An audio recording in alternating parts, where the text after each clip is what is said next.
Whether you're watching, listening or reading this, welcome back to the Runpreneur vlog, where we're on a mission to raise £1 million for children's charities by run vlogging on consecutive days the distance of one lap around the world. It is a staggering 40,075 kilometres, so plenty of time it's going to take to do that, to be able to raise the money. It's going to take approximately 11 years to accomplish. I'm going to commit to running at least 5 kilometres every day whilst vlogging, and I'll even do it barefoot style. So for those regulars will know that when I vlog about my passions, which are entrepreneurship and running, and most importantly how these topics link together to help people overcome the emotions of stress, overwhelm and anxiety by using exercise as a release mechanism. Now it's a brutal morning today. I think it's the 4th of May today. It's supposed to be right into spring, but the weather is horrible. The weather is absolutely horrible. The winds are about 30-mile-an-hour gusts, so it feels anything but spring, and the feels like temperature is about 2 degrees, so really, really cold. But today's topic, we're on Tuesday Tactics today, where we talk about all things business systems and outsourcing, and today's topic is a high-level introduction to outsourcing and how you can get started. So please give this challenge some support by subscribing to the channel and giving it a like and a share, and let's get started.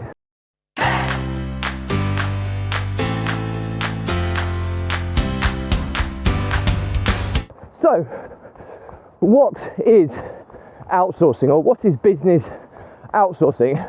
Well, if you look it up as a definition, it's slightly different to what I classify it as. Most people assume outsourcing is when you outsource to an external firm or an external contractor, whereas I make it really simple when it comes to outsourcing.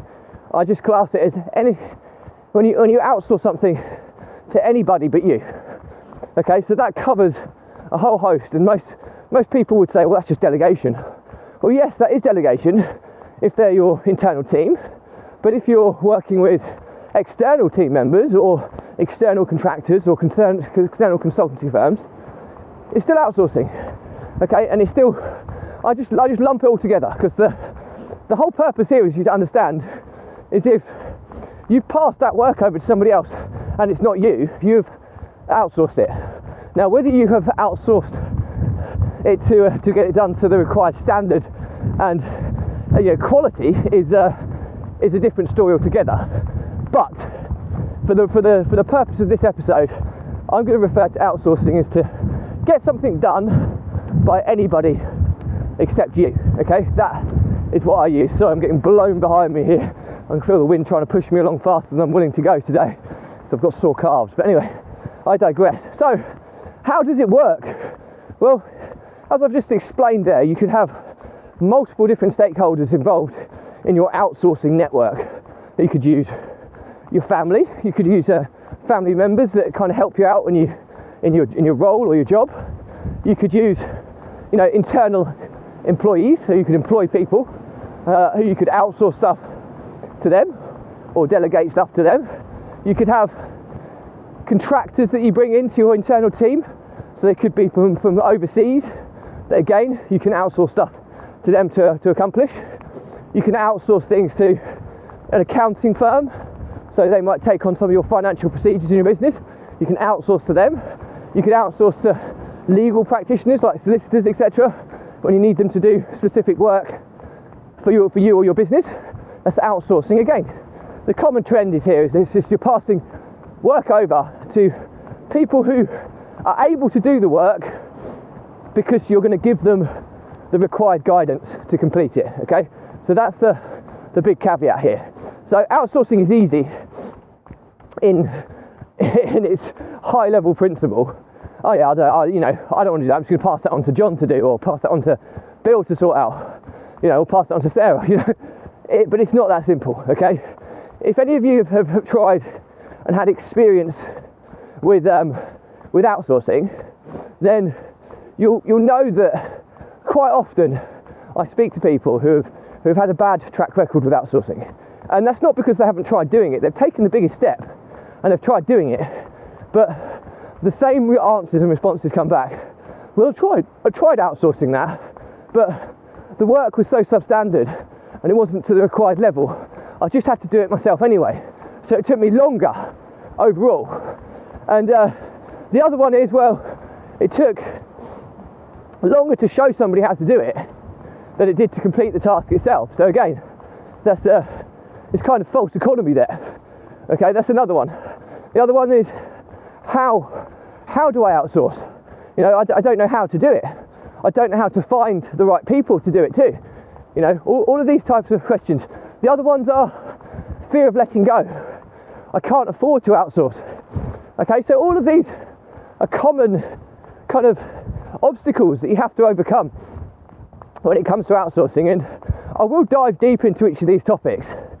So Sam, when you're editing this, if you can, the list of issues I just gave you there, if you could just create a content episode topic in my content plan, that would be amazing. So thank you. The joy of live editing. But anyway, so I will cover each of those in separate episodes in more detail. But what I'm trying to do today is just to give you a high level overview of what outsourcing is, how you can get started with it, and you know, why you should do it. I'll give you some experiences that relate to what I've been doing. So for those kind of common obstacles that you face, I mean, well, I'll give you some descriptions of first when I use outsourcing. So this is probably quite a good section to talk about, so I can give you some real life examples here. Now, I have a team of 15 people. Well, we're actually reduced back down to 13 well, it's not yet, no, we're still a team of 15 people, but come the end of the year we'll probably shrink down to 13, I would imagine. That's the size of my team. Now, I run 8 different companies at the moment, so overall that's a pretty lean operation. Now, when we lose some people towards the end of the year, because one of the partners is leaving and he's taking one of the team members with him, I'll be looking to replace that resource 100% when we get there. But at the moment, it's a team of 15, so just for clarity. But so we do run a pretty lean operation. That's less than 2 people on each business if you split them equally. Now, ultimately, they work quite often. They often work across multiple businesses, and but they will have very similar roles within multiple businesses. So when I look at my role in the business, if I was one individual and I was trying to run all these businesses, I would have to cover the 4 main sections of every business, okay, which is marketing, sales, operations, finance. Okay, now each one of those departments has a huge array of tasks and actions that are needed in each of those departments. I mean, there's multiple full-time jobs in each department. If you start a business yourself, you have to do all of it yourself, unless you start outsourcing pretty quickly. So if I go through, I'll talk at a high level here, the different people I have in the business. So marketing, I probably have the most people, because in my opinion, and a lot of successful entrepreneurs' opinions, is that marketing is the most important part of the business. If you can't drive traffic, you can't drive attention to what you do, you can have the best product or service ever, but you won't sell it. So the first thing that's normally cut when times are tough is marketing budget. But if anything, when times are tough, you should increase your spend in marketing budget and cut in other areas, because that's where it becomes even more crucial. But anyway, I digress. So in my marketing team, I have someone who can do video editing, I have someone who does graphic design, I have someone who does web development, I have someone who does copywriting, I have someone who does publishing, I have someone who does sales funnel building, I have somebody who does the kind of technical aspects of sales funnel building and testing. I have a project manager. So all of these roles, sorry, it's so windy, hopefully you can still hear me. So all of these roles are separate individuals. Now, it just so happens that the marketing team will do the marketing across the whole group of companies. So what they do for one business is directly transferable to what they'll do for a second. But you think, a prime example is this vlog that I do for Runpreneur, which is my not-for-profit business, which is all about raising £1 million for children's charities. Okay, now it takes my vlog episode, I do 3 videos. I do a long form vlog episode, I do a 1 minute summary and a 30-second snippet. Okay, I'll do that every day. That takes me about half an hour to do. Okay, so every day I commit to that. But then those pieces of content get repurposed into, I think it's 34 different formats. Okay, and put out there on across all the social platforms. It's more than that where it actually goes, but it's repurposed into 34 different formats. It takes a staggering 10.5 hours, probably a little bit more than that, maybe 12 hours a day for every episode to put it out to that volume. Okay, so if I was doing this myself, no way would I ever be able to do that. I don't even work 12 hours a day, so I wouldn't be able to do it if I solely gave my full attention to doing it, let alone other areas of the group of businesses that I need to focus on, or other departments of the business. So it just goes to show the importance of this. I have a very systemised process. Everybody knows their role, and it's like clockwork. I do the filming. I mean, somebody's even doing the content planning for me. Okay, so I just look in the morning what I need to talk about. I've got the bullet points of what I'm going to cover, and I go and do it. And then the rest of the activities happens by the rest of the team. They get it out there and publish it. You know, copywriting, the checking, all of these things. You know, it's if you don't outsource, you don't get open the doors to things like that. Similar aspect is the finance side of the business. Okay, I used to pay all the team. I used to pay all the invoices, all of that side of things. Now I have a whole outsourced finance team under the stewardship of an outsourced finance director, and the whole group of companies, the payroll and the payment runs now, and the whole of the accounting side of things is completely managed and outsourced. That used to take me, it's a full-time job in itself. I mean, there's a bookkeeper who does the general day-to-day stuff for me, and a finance director who kind of manages the resource and makes sure that everything's being done accordingly. So there's 2 people there that do that, and okay, you have to pay the money for it, but that takes away the whole finance operation of every business. That's 8 businesses there. Again, if I was doing that on my own, it would be a full-time job at least to do that on my own. Okay, so again, I've outsourced that.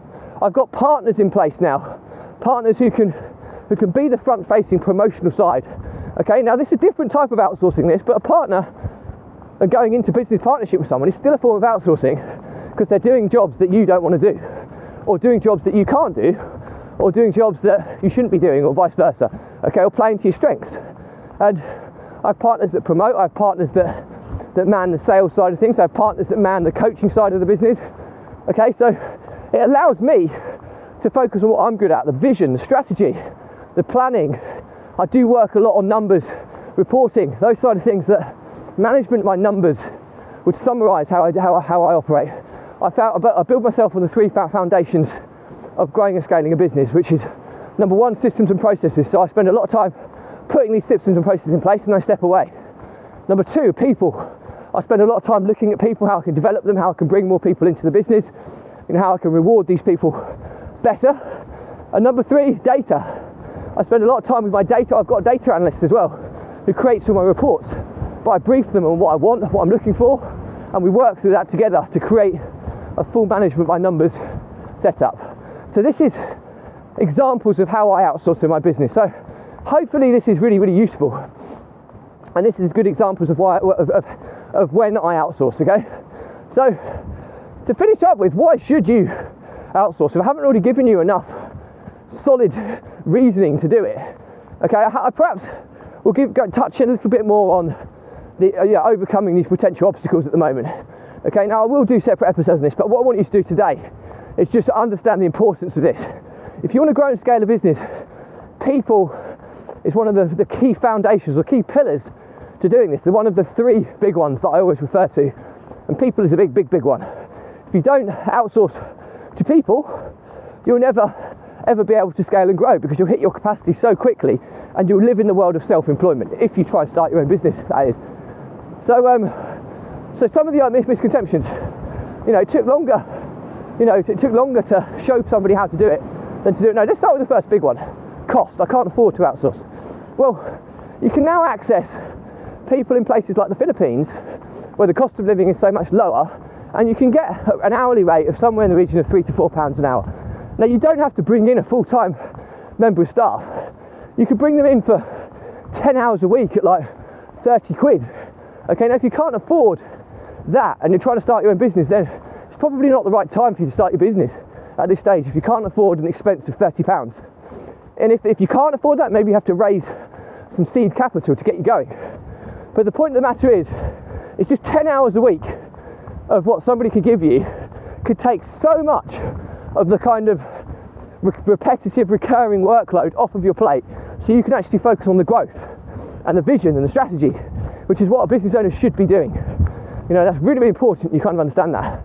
The second one, I don't know how to outsource. Okay, well, there's plenty of educational information out there. My ex-business partner, Dr. Steve Day from Systems and Outsourcing. Okay, we had a business we co-founded together. We've moved on to pastures new now for the right reasons. We're still very close good friends. Go see him. He teaches this stuff, and the amount of free content he puts out there, you wouldn't need, arguably, if you want the hand holding, it's an amazing service, but arguably the free content he puts out there, you probably wouldn't need to go on a paid course to learn how to do it. Just being upfront and honest with people, the free content he puts out there is amazing. So check it out. Okay, I can teach you lots of things. I don't teach it, I don't coach, that's not what I do, but I vlog about it from time to time. So if you want me to vlog about certain topics, tell me, I'll vlog, I'll try and help you. Okay, so help is there, and you outsource in a very specific way, because people say, oh, it took me longer to explain how to do the job than to actually do it itself. Okay, but what you're failing to realise there is when you put the system and the foundation in place to outsource something, if it's a repetitive or recurring task, okay, that time you've invested in up front, you now never have to do again, and that job will happen over and over and over again, because you've done the training information, you've given them the framework of how they do that task. So the next person that comes in or leaves your business or comes, or a new person starts, you don't need to train them again because the training material is already there. So the compounding impact of setting up systems and processes means you don't have to get back into showing them how to do it every single time. So of course, can you afford not to show people how to do it? The other one is fear of letting go, and they'll never do it as well as me. That's another prime obstacle people say. Well, that's very true. They will never ever, whoever you outsource it to, I can tell you now, factual, they'll never ever do it as well as you, but they'll do it better than you in time. And that's the thing that people don't realise. They think, oh, just because they're not up to standard originally or at the early stages, by continuing to do it and continue to perfect their trade, they get better at doing it than you.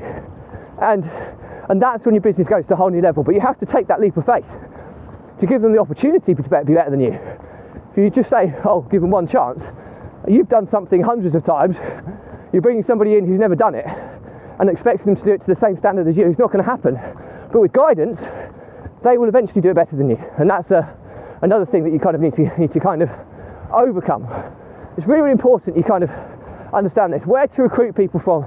Well, if you're going down the world of virtual assistants or remote workers, there's loads of places you can go. There's loads of Facebook groups you can kind of approach. Upwork, Fiverr you can get for paid per job basis. Onlinejobs.ph is a site that I've used in the past, where there's tens of thousands of people out there who are looking for remote working opportunities of varying skill sets. I've got the best part of 10 remote workers, and people say, oh, I don't think they'll be good enough. Well, these 10 people that I've got are all degree level. A lot of them are master's level. They're more educated than I am. They're more intelligent than I am. And if you remember the good old phrase, I think Bill Gates produced, was, you want to aim to be the dumbest person in the boardroom.